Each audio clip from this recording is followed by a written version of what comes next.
नमस्कार, मैं हूं मनोज टिबड़ेवाला आकाश। एक मुलाकात में आज हमारे साथ हैं भारत सरकार के जल संसाधन मंत्री और उत्तराखंड के जाने पहचाने चेहरे हरीश रावत जी। रावत साहब, आपका स्वागत है एक मुलाकात में। जल संसाधन मंत्री के तौर पर आपकी प्राथमिकताएं क्या क्या हैं? देखिए, सबसे पहली प्राथमिकता तो हमारी ये थी कि हम जल नीति 2012 को जो परिषद है उसके लिए प्रधानमंत्री की अध्यक्षता में उससे अनुमोदित करवाएं। और मैं सौभाग्यशाली हूँ कि उसको अनुमोदन प्राप्त हो गया, जिसमें मुख्यमंत्री सदस्यों के रूप में होते हैं और कई मंत्रालय भारत सरकार के वो भी सदस्य हैं उसमें मंत्रीगण। अब हम उस जल नीति में जो मैंडेट हमको दिया गया है, जो आदेश हमको दिया गया है, उसको इम्प्लीमेंट करना है। उसमें सबसे बड़ी बात यह है कि हम एक जो है नेशनल फ्रेमवर्क लॉ तैयार करना चाहते हैं ताकि जल के मामले में राज्यों के बीच में एक सामंजस्य रहे, जो भी कदम उठाए जाएं, और जल के इक्विटेबल डिस्ट्रीब्यूशन की बात सबसे बड़ी है। आपको पीने के लिए सबको पानी उपलब्ध करवाना है, उसके बाद आपकी कृषि आपकी प्राथमिकता है, फिर आपकी उद्योग, पावर आदि आदि सब चीज़ें हैं, और इकोलॉजी की प्रिजर्वेशन भी आपकी प्राथमिकता है। और सबसे बड़ी बात यह है कि आपके पास जल की मात्रा असीमित नहीं है जो हम मान करके चलते हैं, बल्कि दुनिया में जनसंख्या में तो हमारा शेयर करीब 18% है, बल्कि उससे कुछ बढ़ के ही होगा। और जो यूजेबल वाटर है उसमें हमारा शेयर केवल 4% है जो दुनिया में उपलब्धता है उसकी। और उसमें भी तुर्रा ये है कि जो बरसात का पानी है उसका अधिकांश हिस्सा हम समुद्र में जाने देते हैं। तो एक तो हमारे सामने इस बात की चुनौती है कि हम उस पानी को कैसे संचय करें। और मेरे लिए या किसी भी जल संसाधन मंत्री के लिए भारत सरकार के बड़ी बात यह है कि आपके रिजर्वायर न केवल भरे हों, बल्कि आप इतनी क्षमता भी क्रिएट करें कि जो 2025, 2050, आगे 2075 आदि आगे की ज़रूरतों को पूरा कर सके। भूगर्भ हमारी आवश्यकता का अधिकांश हिस्सा पूरा करता है, जो भूगर्भ जल है हमारा, जो एक्विफर है वो पूरा करता है। अब उसमें से हम इतना नहीं निकाल सकते, वो हमारा रिजर्व बैंक है। यदि रिजर्व बैंक को खंगाल कर देंगे तो बड़ी मुश्किल हो जाएगी। और हो रहा है इस समय देश के 5,5-6 हज़ार तालुकाज और ब्लॉकों में से 800 से ज़्यादा इस समय बहुत ही क्रिटिकल है जहाँ तक ग्राउंड वाटर की बात है, उस स्थिति को लेकर के। तो हमको उस रिचार्ज पे भी जोर देना है कि रिचार्जिंग होता रहे, जिसको हम वाटर हार्वेस्टिंग आदि आदि मेथड्स के ज़रिए करें। उसमें हमको राज्यों का सहयोग चाहिए, पंचायतों का बहुत बड़ा सहयोग चाहिए। सबसे बड़ी बात यह है कि म्यूनिसिपल जो बॉडीज़ हैं उनका सहयोग चाहिए। अब दिल्ली जैसे राज्य में भी अभी हम वाटर हार्वेस्टिंग को एक कंपलसरी नहीं कर पाए हैं बड़ी बड़ी बिल्डिंग्स के लिए, बड़ी बड़ी इंस्टीट्यूशंस के लिए आदि के लिए, जिसमें गवर्नमेंटल इंस्टीट्यूशन भी सम्मिलित है। और जबकि आप जानते हैं दिल्ली के अंदर भी कई एरियाज़ के अंदर ग्राउंड वाटर की स्थिति बड़ी क्रिटिकल है। और सबसे बड़ी बात यह है कि जहाँ नहीं है क्रिटिकल तो वहाँ कंटेमिनेटेड है, क्योंकि नदी नाले सब यमुना की तरफ को जा रहे हैं, तो नज़दीक का पानी ख़राब स्थिति में है। और जहाँ नहीं है ख़राब स्थिति में, वहाँ जो है बहुत ही गहरा हो गया है भूगर्भीय जल का स्तर जो है। हरियाणा, पंजाब, राजस्थान, गुजरात, महाराष्ट्र में तो आज बहुत ही चिंताजनक हालत है। हमारा कर्नाटका आदि ये सब ऐसे राज्य हैं जो बड़े क्रिटिकल जोन में हैं भूगर्भ जल स्तर के मामले में। दुनिया भर में सब जगह पानी रिसाइकिल्ड होता है, हमारे वहाँ बहुत ही नॉमिनल रिसाइकलिंग है। हमारे सिंगापुर जैसा देश तो सारा जितना म्यूनिसिपैलिटी का उनका है, सिंगापुर तो शहर का ही देश है, तो वो जिस लेक में जाता है उसी लेक के पानी को रिसाइकिल करके उसको पीने में यूज़ करते हैं। और सिंगापुर जाकर के हम सब उसको यूज़ करते हैं। लेकिन अपने देश में यदि हम ये कह दें कि रिसाइकिल्ड वाटर से नहाने का काम भी करना है, और तो छोड़ो शायद हम अपने टॉयलेट के लिए भी उसको यूज़ करने में या कपड़े धोने के लिए भी यूज़ करने में चितकते हैं, तो हमने धारणा भी बदलनी है और रिसाइकलिंग को एक प्रैक्टिस बना करके जो मेजर यूजर्स हैं उनके लिए करना है कि भाई इसको आप अपनाइए, विशेष तौर पर इंडस्ट्री आदि को इसको अपनाना है। कोशिश तो कर रहे हैं लेकिन नतीजा नहीं आ पा रहा है। आपको नहीं लगता कि भ्रष्टाचार एक बड़ी वजह है? है कुछ सीमा तक, और इंजीनियरिंग डिपार्टमेंट्स में हम बहुत सारे सुधार लाने की कोशिश कर रहे हैं। हम टेक्नोलॉजी का भी उसमें बेहतर यूज़ कर रहे हैं। हमने सैंक्शनिंग आदि की प्रोसेस को स्ट्रीमलाइन करने की कोशिश की है। हम राज्यों को कैपेसिटी इन्हांसमेंट के लिए, ताकि उनके डिपार्टमेंटों का मॉडर्नाइजेशन हो सके, उनकी कैपेसिटी बढ़ सके, उस पर भी हम फोकस कर रहे हैं। अपने डिफरेंट इंस्टीट्यूट्स की सेवाएं उपलब्ध करवा करके हमारी कोशिश ये है कि हमारे CWC जैसे सेंट्रल वाटर कमीशन और जो सेंट्रल ग्राउंड वाटर बोर्ड आदि है, इनको हम रिवैम्प करें। इनमें न केवल मैन पावर आदि की बल्कि इनकी फंक्शनिंग को भी स्ट्रीमलाइन करने की कोशिश करें, क्योंकि हमारे लिए अब पानी को लेकर के बहुत पहले ही वेकअप कॉल दी जा चुकी है। तो यदि हम आज भी नहीं जगते हैं, काम नहीं करते, तो बड़ा मुश्किल हो जाएगा। हमको सहयोग चाहिए प्लानिंग कमीशन का।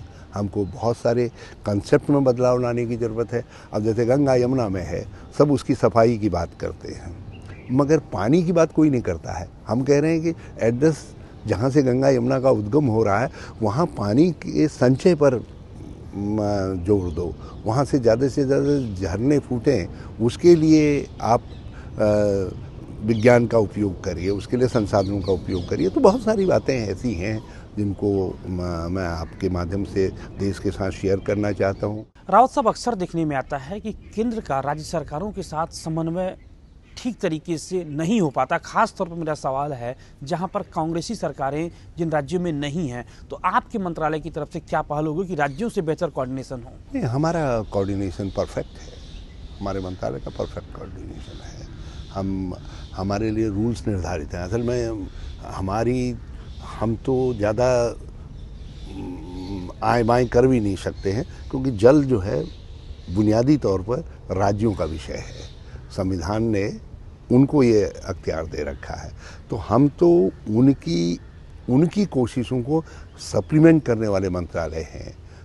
तो हम तो सहयोग लेकर के हाजिर रहते हैं, जैसे जैसे वो सुझाव देते हैं। लेकिन कई बार राज्य सरकारों का आरोप रहता है कि प्रॉपर सहयोग नहीं मिल पाता केंद्र का। देखिए, उनकी अपेक्षाएं बड़ी हो सकती हैं, मगर ये कहना कि सहयोग नहीं मिलता है गलत है। जो गैर कांग्रेस शासित या गैर यूपीए शासित राज्य हैं, हमने उनमें भी उनकी योजनाओं को भी पर्याप्त प्राथमिकता दी है। बल्कि कई राज्य तो ऐसे हैं जो अपनी क्षमता से ज़्यादा या तुलनात्मक रूप से कांग्रेस शासित राज्यों से ज़्यादा शेयर लेकर के गए हैं। मगर राज्यों का होता है और अपेक्षा, ये दिल मांगे मोर वाला सवाल है। तो वो ज़्यादा अपेक्षाएं हैं उनकी, और हम चाहते हैं उनकी अपेक्षाओं को हम पूरा कर सकें। कावेरी जल विवाद का मामला तमिलनाडु और कर्नाटक के बीच काफ़ी विकट हो चुका है। क्यों नहीं आखिर यह मामला सुलझ पा रहा? देखिए, अब तो एक कदम आगे बढ़ चुका है इसको सुलझाने की दिशा में। उसमें माननीय सुप्रीम कोर्ट ने काफ़ी हमारी मदद की है। हम लोग जो ट्रिब्यूनल का फैसला था उसको नोटिफाई कर चुके हैं, और उसके नोटिफिकेशन के साथ जो है अब प्रोसेस जो है, एक मैकेनिज्म जो कानून सजेस्ट करता है, वो धीरे धीरे अस्तित्व में आ जाएगा। और उसके साथ ये विवाद जो है अब अतीत की बात हो जाएगी। और मैं समझता हूँ दोनों राज्यों को वास्तविकता को स्वीकार करना चाहिए और किसी की जीत के रूप में नहीं देखना चाहिए, बल्कि ये मान करके चलना चाहिए कि कुल मिला करके ये दोनों जगहों के किसानों के हित में है कि वो प्राधिकरण के फैसले को माने और उसको लागू करें। रावत साहब, अभी हमने हाल में ही देखा कि कुछ समय पहले आपसे असम के मुख्यमंत्री तरुण गोगोई ने मुलाकात की थी। उन्होंने ब्रह्मपुत्र नदी में जल प्रवाह को बरकरार रखने के बारे में आपसे बातचीत की थी। क्या बात हुई? उनकी तो दो समस्याएं हैं। एक तो बाढ़ जन्य समस्या है, और जिसका उद्गम जो है जिस समस्या का ज़्यादा अरुणाचल से है। वहाँ उस पर भी हम लोग एड्रेस कर रहे हैं, बल्कि जहाँ जहाँ ये बाढ़ की समस्या है हमने सैटेलाइट मैपिंग पर जा रहे हैं, ताकि हम लोग जो है उसके लिए प्रॉपर प्लान सारे नदी उद्गम से लेकर के नदी जहाँ समुद्र में समर्पित हो रही है उस सारे एरिया के लिए एक प्लान मैनर में फ्लड प्रोटेक्शन का काम कर सके, और उसमें हमारा फोकस जो है ब्रह्मपुत्रा पर है। दूसरा जो बात उड़ती है बहुत ब्रह्मपुत्रा को लेकर के, क्योंकि उसका उद्गम चीन में है, तिब्बत में है, तो ये कहा जा रहा है कि चीन डाइवर्ट कर रहा है। हमने चीन के साथ ये बात उठाई थी और हमारा उनके साथ एक संवाद का रास्ता है और हम उसका इस्तेमाल भी करते हैं। मगर चीन का कहना यह है कि वो run of the river project बना रहा है केवल बिजली के लिए, और छोटे प्रोजेक्ट बना रहा है। मैं समझता हूँ, देखिए हमने अपनी चिंता ज़रूर जाहिर की है उनसे, मगर मैं देश के जानकारी के लिए कहना चाहता हूँ कि ब्रह्मपुत्रा के प्रभाव में 75% तक पानी जो है हमारे ही देश के अंदर जनरेट होता है, बल्कि उससे भी ज़्यादा हमारे देश के अंदर जनरेट होता है। इसलिए बहुत बड़ा असर जो है ब्रह्मपुत्रा के चीन में या तिब्बत में जो प्रभाव है उस पर कुछ छेड़ाखानी से पड़ेगा, उसको लेकर के बड़ी चिंता नहीं है। हाँ, इसके विषय में जो अंतर्राष्ट्रीय कानून है चीन को उसका पालन करना चाहिए और हम सजग हैं कि चीन उसका पालन करे। बाढ़ एक राष्ट्रीय आपदा है रावत साहब। कई ऐसे इलाके हैं देश के जहां पर हर बार बाढ़ आनी लगभग तय ही होती है, तो पहले से आपके मंत्रालय की क्या कोशिश होती है? देखिए, इस पर बहुत वर्षों से काम हो रहा है और इस बार तो 12वीं पंचवर्षीय योजना में हमने जो है फ्लड प्रोटेक्शन के उसके लिए 10,000 करोड़ से ज़्यादा का प्रावधान किया है।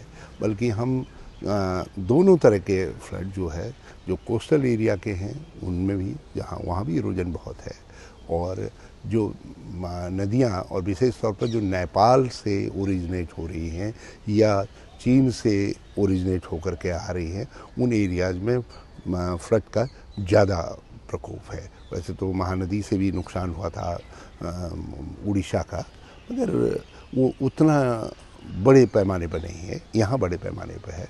तो हमने 4 राज्यों के लिए जो है सैटेलाइट मैपिंग का सहारा लेकर के हमें पूरा एक कॉम्प्रिहेंसिव प्लान बना रहे हैं और राज्यों से बातचीत करके उसमें काम कर रहे हैं। अब राज्यों में एक अंडरस्टैंडिंग डेवलप हो रही है कैचमेंट एरिया के ट्रीटमेंट आदि के विषय में, और उसमें जो बेसिन और सब बेसिन्स हैं उनको भी हम जो है इसमें ले रहे हैं। और जिन राज्यों में, क्योंकि नदियां अधिकांश जो है एक से ज़्यादा राज्यों के अंदर प्रवाहित होती हैं, तो हम उनके उद्गम से और उनके जो कैचमेंट एरिया है वहाँ से ट्रीटमेंट प्रारंभ करें, हम इस आइडिया पर काम कर रहे हैं। सूखे को लेकर क्या कार्य योजना है आपके मंत्रालय की? सूखे की समस्या कई राज्यों में आती है और इसका एक साइकिल है, तो इसमें हम 3 प्रकार की रणनीति बना रहे हैं और इसमें हमारा कृषि मंत्रालय का और राज्यों का परस्पर बहुत अच्छा कोऑर्डिनेशन है।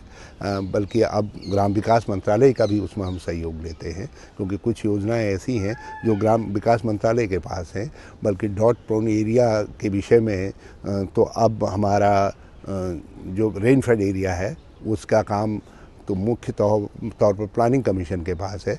तो ये एक कोऑर्डिनेटेड वे में हम इस समस्या को एड्रेस करने की कोशिश कर रहे हैं और हमारी कोशिश ये है कि ऐसे एरियाज़ के लिए हम जल की उपलब्धता को बढ़ाए रखने और ज़मीन की आर्द्रता को बढ़ाए रखने के लिए छोटे छोटे वाटर हार्वेस्टिंग स्ट्रक्चर्स बनाने में उसमें उनका सहयोग करें। और उन राज्यों ने अपनी जो जल संग्रहण की योजनाएं हमको दी हैं उनको हम प्राथमिकता से क्लियर करने का काम कर रहे हैं।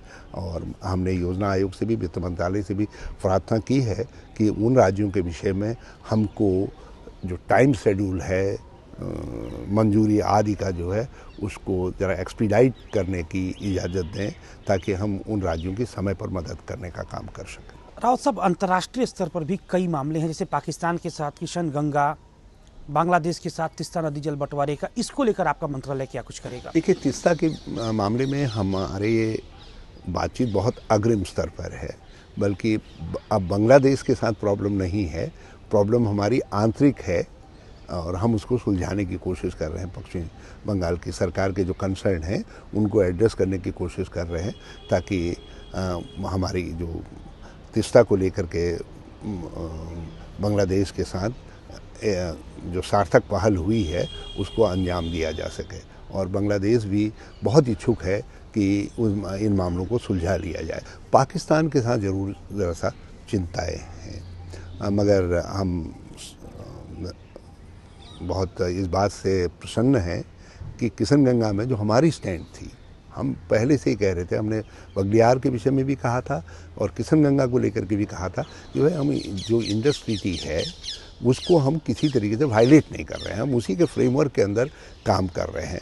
मगर पाकिस्तान जो है लगातार हमको अंतर्राष्ट्रीय कोर्ट में घसीट रहा था।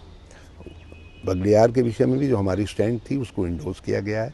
यहाँ भी कोर्ट ने मेंटेन किया है कि नहीं, इन्होंने ट्रीटी को कहीं पर वायलेट नहीं किया है। जो स्ट्रक्चर बनाए हैं और जो डाइवर्ट करने की बात है पानी को दूसरी ट्रिब्यूटरी में, हम well with in the meaning of the Indus treaty हैं और हम उसका अनुपालन कर रहे हैं। हाँ, उन्होंने हमसे ये अपेक्षा ज़रूर की है कि एक आध टेक्निकल मामले में के अंदर जो है हम इम्पैक्ट स्टडी करके कोर्ट के सामने आएँ, हम वो इम्पैक्ट स्टडी करेंगे, जो उनका निर्देश है कोर्ट का हम पालन करेंगे।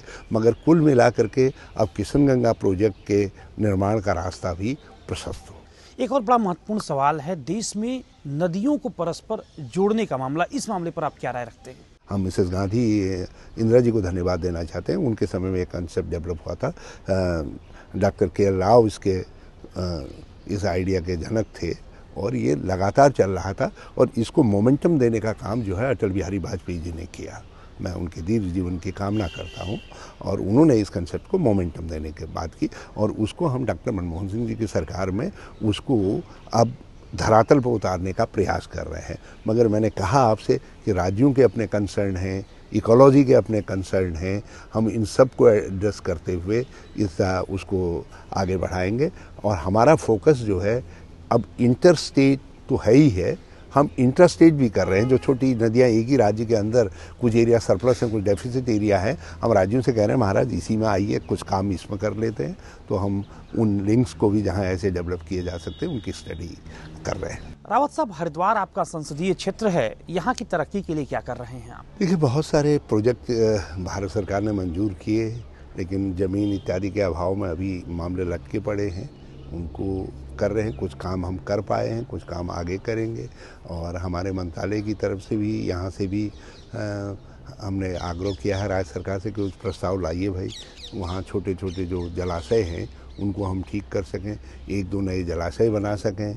और हमने उनसे ये भी कहा है कि भाई आप पूरी नदियों के प्रस्ताव लेकर के आइए, ताकि हम वहाँ पर जो है उनको बांधने का काम ठीक तरीके से उनको मतलब बंद आदि बनाने का, ताकि भू कटाव को रोका जा सके। तो हरिद्वार का तो जल के मामले में अपना महत्व है और हमारे मंत्रालय का कि ऑलरेडी वो फोकस में है। समूचे अगर उत्तराखंड की बात करें तो केंद्र सरकार से भविष्य में किस किस तरह की नई परियोजनाएं उत्तराखंड जा सकती हैं? हमने वहाँ पर एक डैम लखवाड़ ब्यासी वाला है, हम उसको मूर्त रूप देने में लगे हैं और उसको नेशनल प्रोजेक्ट के रूप में स्वीकार किया गया है। उसकी टेक्निकल जो अप्राइजर इत्यादि सब प्रोसेस थी वो हमने पूरी कर दी है, वो जल्दी अस्तित्व में उस पर काम प्रारंभ हो जाएगा। उसके अलावा किसऊ बांध है, हम उसमें हिमाचल और उत्तराखंड सम्मिलित हैं, हम उसको आगे बढ़ा रहे हैं। इधर उत्तर प्रदेश के साथ जमरानी बांध का मामला है, हमने राज्य सरकार से कहा है उत्तराखंड की कि भाई ज़रा उत्तर प्रदेश वालों से बातचीत करो, दोनों राज्य सब मिल कर के आओ, हम जमरानी बांध के निर्माण में भी आपकी मदद करते हैं। वहाँ बहुत सारे झीलें आदि हैं, हमने उनके मामले में भी हम राज्य सरकार की मदद कर रहे हैं। हमने कहा कि प्रस्ताव लेकर के आप आइए, हम उनमें भी आपकी मदद करेंगे। सबसे बड़ी बात यह है कि उत्तराखंड की मदद आप उसको राज्य के रूप में मत देखिए, उसको आप उत्तरी भारत के लिए जल पैदा करने वाले राज्य के रूप में देखें, क्योंकि नदियों का सारा उद्गम वहीं से है। पानी सबसे बड़ा सफाई करता है। गंगा यमुना की सफाई के अभियान की सफलता के लिए भी आवश्यक है कि हम फोकस करें उत्तराखंड में, हम फोकस करें जो यमुना का कैचमेंट एरिया है जिसमें हिमाचल भी सम्मिलित है, वहाँ फोकस करें, हम टॉन्स पे फोकस करें। तो ये इन पर यदि फोकस करेंगे तो दिल्ली की समस्या का भी समाधान होगा। मथुरा की समस्या जो अब उठ रही है, यमुना की सफाई की बात आ रही है, मैं उनको सलाम करता हूँ, उनके जज्बे को सलाम करता हूँ, बहुत अच्छी बात उठा रहे हैं। मगर उसका निदान यदि कहीं करना है तो पहले जहाँ से पानी आ रहा है, जहाँ से अमृत आ सकता है, तो अमृत को तो वहीं खोजना पड़ेगा। असल में अभी हम इन राज्यों में को एक सामान्य दृष्टि से देख रहे हैं, और मैं योजना आयोग से लेकर के भारत सरकार का ध्यान इस तरफ आकृष्ट करने में लगा हूँ कि भाई इन एरियाज़ को फोकस्ड एरिया मान करके इनके लिए आप इतना करिए कि इनको ये लगे कि पानी यदि हम ज़्यादा से ज़्यादा अपने वहाँ पैदा कर सकते हैं तो वो हमारी अर्थव्यवस्था का आधार बन सकता है। मतलब जिसको ब्लू बोनस, अभी ग्रीन बोनस की बात कही जाती है, वाई हम ब्लू बोनस के कंसेप्ट को क्यों नहीं अडॉप्ट कर रहे हैं, और उसमें ये राज्य बड़े पैमाने पर आगे आ सकते हैं। राजनीतिक बातें कुछ करेंगे। उत्तराखंड में विधानसभा के चुनाव हुए, आप मुख्यमंत्री पद के प्रबल दावेदार थे। माना जा रहा था कि अगर कांग्रेस सत्ता में आई तो आप मुख्यमंत्री होंगे, लेकिन आप मुख्यमंत्री नहीं बन पाए। काफ़ी निराशा हुई होगी आपको। मैं दावेदार नहीं था, मैं अर्जीदार था। अब अर्जी जब लगाते हैं तो हमेशा अर्जी मंजूर नहीं होती है, मगर जिनकी अर्जी मंजूर हुई हम उनके साथ हैं, और हमारी तरफ से खुला ऑफर है कि भाई आप हमारा जहाँ भी साथ लेना चाहें आप, क्योंकि सफलता हमेशा सामूहिक होती है, व्यक्तिगत नहीं होती है। हम राजनीति के अंदर आपको सामूहिक सफलता के लिए काम करना पड़ता है, और इसलिए हमारी तरफ से पूरी मदद है राज्य सरकार की, जिनके हाथ पे कमांड है। हम पूरी तरीके से उनके साथ खड़े हैं, क्योंकि हम ये मान करके चलते हैं कि यदि वो सफल होंगे तो उत्तराखंड सफल होगा। आपको लगता है कि उत्तराखंड सरकार विजय बहुगुणा जी के नेतृत्व में ठीक चल रही है इस समय? बहुत ठीक चल रही है। ये सिर्फ टीवी कैमरों पर बाइट देने की बात है या आप दिल से कह रहे हैं? दिल और जवान का समन्वय पैदा करने का आर्ट तो मैं सीख ही गया हूँ। लेकिन ऐसा भी कहा जाता है कि कार्यकर्ताओं के बीच बहुत जबरदस्त गुटबाजी है। आपका खेमा अलग है, बहुगुणा जी का खेमा अलग है। हकीकत क्या है? राजनीति के अंदर अलग अलग व्यक्ति होते हैं, अलग अलग उनके कुछ साथ किसी के साथ खड़े हो जाते हैं, कुछ किसी के साथ खड़े हो जाते हैं, लेकिन है तो सब पार्टी के साथ ही। अप्रोच का तरीका हो जाता है, कुछ लोगों को मेरे साथ अप्रोच नज़दीक पड़ती होगी, कुछ को किसी के साथ नज़दीक पड़ती होगी, तो इसको खेमा कहना गलत है। खेमा हमारे कांग्रेस के अंदर केवल एक है, वो है सोनिया गांधी राहुल खेमा। शीर्ष पर कांग्रेस पूरी तरीके से एक है, नीचे जो है ठीक है, नीचे भाई अलग अलग लोग हो सकते हैं, और कभी कभी पार्टी के लिए इस तरीके के कंपटीशन बहुत आवश्यक भी होते हैं। इसलिए कांग्रेस को चिंता करने की जरूरत नहीं है। रावत साहब, अगर खेमा नहीं होता तो मुख्यमंत्री के लड़के लोकसभा का उपचुनाव कैसे हारते? हारने के अपने गणित होते हैं, अपने हालात होते हैं। हालात कुछ कमज़ोर बने उस समय, कुछ बातें नहीं, मैं उन सब पर अभी चर्चा नहीं कर सकता, लेकिन उसका कारण गुटबाजी नहीं थी, बल्कि सारे लोग जो है पूरे जद्दोजहद के साथ मुख्यमंत्री के साथ खड़े थे और उनके पुत्र के साथ खड़े थे। और सबसे बड़ी बात तो ये है कि जिन लोगों ने विधानसभा में हमको हराने का काम किया था कई सीटों पर, वो भी मुख्यमंत्री के साथ आ गए थे, और सपा बसपा भी मुख्यमंत्री के साथ थी, यूकेडी मुख्यमंत्री के साथ थी। अब वो कुछ सर्कमस्टेंसेस बन गए, उसमें हम जीत नहीं पाए। आखिरी सवाल, 5 सीटें हैं लोकसभा की उत्तराखंड में। 2014 में जब आम चुनाव होंगे तो 5 में कितनी सीटें कांग्रेस जीतेगी? हम पंच प्यारे व्यवस्था में विश्वास रखने वाले लोग हैं।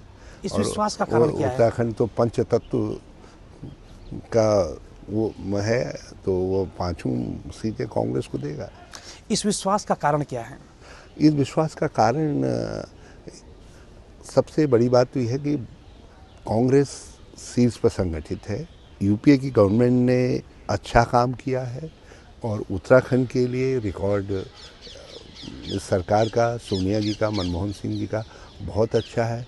हमारे युवाओं में राहुल जी के लिए आकर्षण है और भाजपा इस समय सीट्स पर भी बटी हुई है, राज्यों में भी बटी हुई है, फांकें बनी हुई हैं। कांग्रेस में ये फूल की पंखुड़ी की तरीके से है।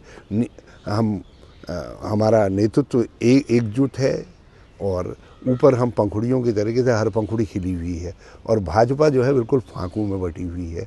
तो इसलिए भाजपा की कमजोरी और कांग्रेस की संगठनात्मक एकजुटता राष्ट्रीय स्तर पर और गवर्नमेंट का अच्छा काम, सोनिया गांधी, राहुल गांधी, मनमोहन सिंह जी का नेतृत्व, और सबसे बड़ी बात यह है कि लोगों के मन में इस समय ये धारणा है कि हमको अगले 25 साल का नेतृत्व तैयार करना है। उसमें वो राहुल को बहुत आगे खड़ा देख रहे हैं, कोई दूसरा विकल्प दिखाई नहीं दे रहा है, तो इसलिए हम जीतेंगे पास के पास। बहुत बहुत धन्यवाद हरीश रावत साहब दूरदर्शन से इस खूबसूरत बातचीत के लिए। तो ये थे भारत सरकार के जल संसाधन मंत्री हरीश रावत जी, जिन्होंने हमारे तमाम सवालों का बेबाकी के साथ जवाब दिया। अगले सप्ताह आपसे फिर मुलाकात होगी ठीक इसी समय आपके अपने लोकप्रिय कार्यक्रम एक मुलाकात में। तब तक नमस्कार।